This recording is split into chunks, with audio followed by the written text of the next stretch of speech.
नमस्कार मित्रों, मैं आर कुमार सैनी, वैदिक एंड केपी एस्ट्रोलॉजर। आज आपके साथ में एक महत्वपूर्ण विषय शेयर करने जा रहा हूं कि खुद की लगन चार्ट से अपन के संतान के शिक्षा, संतान के व्यवहार और संतान के कर्म क्षेत्र के बारे में कैसे जान सकते हैं। तो मित्रों, शुरू करने से पहले आपसे एक विनती करना चाहूँगा कि मेरे चैनल को अगर आपने सब्सक्राइब नहीं किया है तो जल्दी से सब्सक्राइब कर लें, और ताकि मैं जो भी वीडियो बनाऊं वो आपके पास जल्द से जल्द पहुंच सके और आप उसका लाभ उठा सको। तो मित्रों, शुरू करते हैं कि कोई भी लगन चार्ट के अंदर संतान के बारे में जानने के लिए अपन को पंचम भाव को देखना पड़ेगा। पंचम भाव बुद्धि, संतान, शिक्षा, इन सब का, प्रेम का, इन सब का होता है। तो प्रथम स्थान के अध्ययन के लिए अपन को पंचम भाव से देखना पड़ेगा। और अगर अपन को सेकंड भाव संतान के बारे में जानना है, यानी दूसरी संतान के बारे में जानना है, तो अपन को कुंडली के सप्तम भाव से विचार करना पड़ेगा। तो आज का अपना टॉपिक है कि संतान के शिक्षा के बारे में और संतान के कर्म क्षेत्र के बारे में या उनकी रुचि के बारे में अपन कैसे जान सकते हैं खुद की लगन चार्ट की, चाहे वो पिता की कुंडली हो चाहे माता की कुंडली हो। माता पिता की कुंडली से संतान के बारे में अपन इस कुंडली के माध्यम से आपको एक एग्जाम्पल के माध्यम से समझाने की कोशिश करूंगा। जैसे वृश्चिक लगन की कुंडली है, इसका पंचम भाव जो संतान के लिए है, ठीक है, पंचम भाव का स्वामी यहाँ पे गुरु बनता है। गुरु अपने स्वयं राशि के अंदर सेकंड भाव के अंदर, कुंडली के सेकंड भाव के अंदर बैठा हुआ है।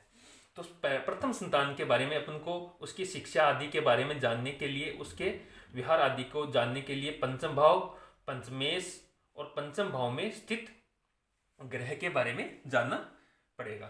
अब मान लो कि पंचम भाव यानी अपन को प्रथम संतान के बारे में जानना है, तो पंचम भाव से अपन अध्ययन करेंगे। तो पंचम भाव के अंदर यहाँ पे सूर्य और बुध की युति बनी हुई है।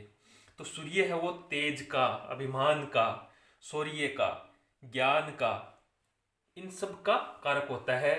बुध है वाणी का, चतुरता का, मीठी वाणी का, ठीक है, शिक्षा का, अकाउंट का, गणित का, इन सब का कारक होता है। ठीक है, यहाँ पे सूर्य और बुध की युति बनी हुई है।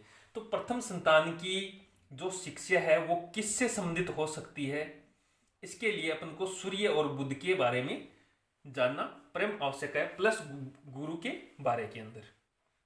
ठीक है, सूर्य है वो इतिहास, Ayurveda, general medicine, astrology, geography, chemistry, या सूर्य बुध की युति हो तो कंप्यूटर सिस्टम, बीएड, एमए या शिक्षा विभाग, या सूर्य है वो एमबीबीएस, या सूर्य बुध की युति हो जाए तो रेडियोलॉजिस्ट, या हॉस्पिटल एडमिनिस्ट्रेशन, या शिक्षा से संबंधित, यानी शिक्षा से संबंधित या वित्तीय संस्थाओं से संबंधित जो विभाग होते हैं उसके अंदर प्रथम संतान की रुचि होगी, ये निश्चित है।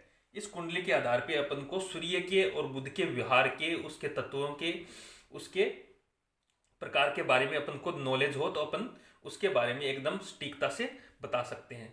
प्लस जो मीन राशि है वो टेक्नोलॉजी, टेक्सटाइल, अकाउंटेंट या कॉमर्स या मेडिसिन, या जो इंडस्ट्रियल एरियो के अंदर जो इंस्ट्रूमेंट वगैरह बनते हैं, या टीचर, या जज, वकालत, या बैंक, या कोई राइटर हो, फिलोसफर हो, या योगा टीचर हो, तो वो मीन राशि के अंतर्गत आते हैं। तो मीन राशि है वो ज्ञान की, शिक्षा की राशि होती है, और उसके अंदर सूर्य का जो शिक्षा का मुख्य क्या कारक होता है, बुध के साथ युति करने पे अपन इस कुंडली के अंदर जान सकते हैं कि इनकी प्रथम संतान है वो बुद्धिमान, पढ़ने में चतुर, होशियार और उच्च शिक्षा ग्रहण करने वाली होगी, और उसकी शिक्षा है वो सूर्य और बुध से संबंधित होगी। सूर्य का अपन ने देख लिया, जैसे मेडिसिन वगैरह है, या केमिस्ट्री वगैरह है, कंप्यूटर सिस्टम, जियोग्राफी, एस्ट्रोलॉजी, इनसे संबंधित जो एमए, बीएड या एमबीए वगैरह है, या हॉस्पिटल से संबंधित है, तो उनसे संबंधित उनकी शिक्षा है वो होगी, यानी उनकी प्रथम स्थान की शिक्षा वो सूर्य और बुध से प्रभावित शिक्षा होगी। ठीक है, अब पंचम से पंचम, यानी ये संतान को प्रथम संतान का लगन मान के अगर करें तो पंचम स्थान है वो संतान, ये लगन है, और इससे जैसे शिक्षा का बारे में अपन को जानने तो इससे 5 भाव या 5 भाव, यानी 1 2 3 4 5, यानी 9 भाव के बारे में अपन को भी जानना पड़ेगा। यहाँ पे 9 भाव का जो स्वामी है वो चंद्रमा बनता है। यहाँ पे कर्क राशि पड़ती है। ठीक है, चंद्रमा है वो पॉलिटिकल साइंस या मरीन इंजीनियरिंग जो पानी के वगैरह के अंदर होती है, या वाटर वर्क्स के आदि, या एग्रीकल्चर, इकोनॉमिक्स, या मार्केटिंग, टेक्सटाइल, केमिकल्स, या वाटर इंजीनियरिंग, इनसे संबंधित ये कर्क राशि होती है। अब यहाँ पे कर्क राशि का स्वामी है वो चंद्रमा बनता है, और चंद्रमा है वो शुक्र के साथ में बैठा हुआ है मेष राशि के अंदर। अब मेष राशि है वो एग्रीकल्चर या इलेक्ट्रॉनिक, सिविल मैकेनिक इंजीनियरिंग, या zoology, petrochemicals, home science, printing technology, इनसे संबंधित होती है।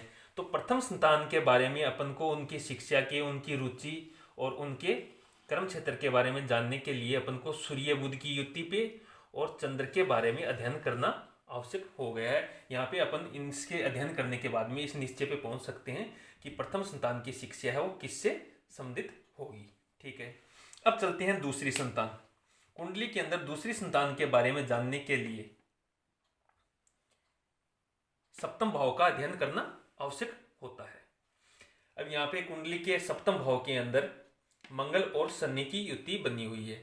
अब यहाँ पे मंगल और शनि जो दोनों ही इंजीनियरिंग या मैकेनिकल या सिविल इंजीनियरिंग इन सब के कारक होते हैं, या जैसे सर्जरी वगैरह या निर्माण, जो भी जैसे मान लो मैन्युफैक्चरिंग जो इनका कार्य होता है उनसे संबंधित होते हैं। तो यानी मेन चीज ये हो गया कहने का कि टेक्नोलॉजी से संबंधित सेकेंड संतान की, दूसरी संतान की शिक्षा होगी। और सेकेंड संतान का व्यवहार है वो मंगल शनि पे ही, यानी उग्र व्यवहार होने वाला है। यहां से अगर अपन गिनती करें सप्तम भाव से पंचम भाव, यानी 1 2 3 4 5, यानी सेकेंड संतान की शिक्षा के बारे में जानने के लिए अपन को सप्तम भाव प्लस कुंडली का 11वां भाव जो सप्तम से पंचम है उसका अध्ययन करना परम आवश्यक है। यहाँ से पंचम भाव यानी बुध की राशि कन्या राशि पड़ती है, और बुध है वो यहाँ पे पंचम भाव के अंदर बैठा हुआ है, यानी बुध और मंगल, बुध और शनि, बुध मंगल शनि, इनसे संबंधित ही सेकंड संतान की शिक्षा होगी। अब बुध है, बुध को अपन जैसे डॉक्टरेट ऑफ लिटरेचर, न्यूरोलॉजिस्ट, शारीरिक शिक्षा या टूरिज्म या टीचर डिप्लोमा, गणित या लॉजिक से संबंधित या जर्नलिज्म या एडवर्टाइजिंग से संबंधित बुध की शिक्षा है वो अपन मानते हैं। ठीक है, मंगल है तो मंगल कुंडली के अंदर जैसे surgery, mechanical, civil engineering, machinery designing, architect या फिजिक्स या मिलिट्री आदि से संबंधित विभाग मंगल से संबंधित के अंतर्गत आते हैं।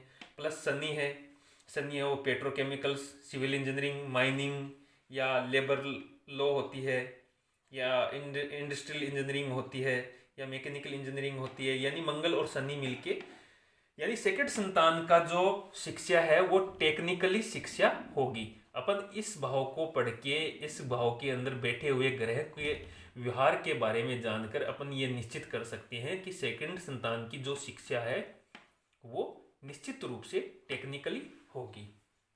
ठीक है, अब पंचम से अगर पंचम यानी प्रथम संतान का अपन को क्रम क्षेत्र जानना है तो यहाँ से 10 भाव गिनती करेंगे, यानी 10वां भाव है वो क्रम क्षेत्र का होता है। तो 1 2 3 4 5 6 7 8 9 10, यानी प्रथम संतान का जो क्रम क्षेत्र है वो गुरु और धनु राशि के अंतर्गत आएगा। यानी शिक्षा, वकालत, जज या जैसे सरकार के अंडर में जो विभाग होते हैं, उच्च विभाग होते हैं, तो प्रथम संतान है वो सूर्य, बुध और गुरु से प्रभावित ही होगी, यानी सरकार से जुड़ने वाली होगी, और उनकी जो शिक्षा है वो सूर्य, बुध और गुरु से संबंधित होगी। ये निश्चित अपन यहाँ पे कर सकते हैं।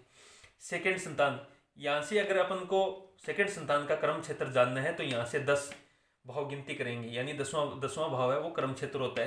तो यहाँ से गिनती करने पे चतुर्थ भाव है वो सप्तम का सेकंड संतान का क्रम क्षेत्र हो गया। यहाँ का स्वामी बनता है शनि, और शनि बैठा हुआ है मंगल के साथ में, यानी सेकंड संतान का जो क्रम क्षेत्र है वो निश्चित रूप से टेक्निकल, मैकेनिकल, इंजीनियरिंग या सॉफ्टवेयर इंजीनियरिंग इनसे संबंधित ही उनकी शिक्षा होगी।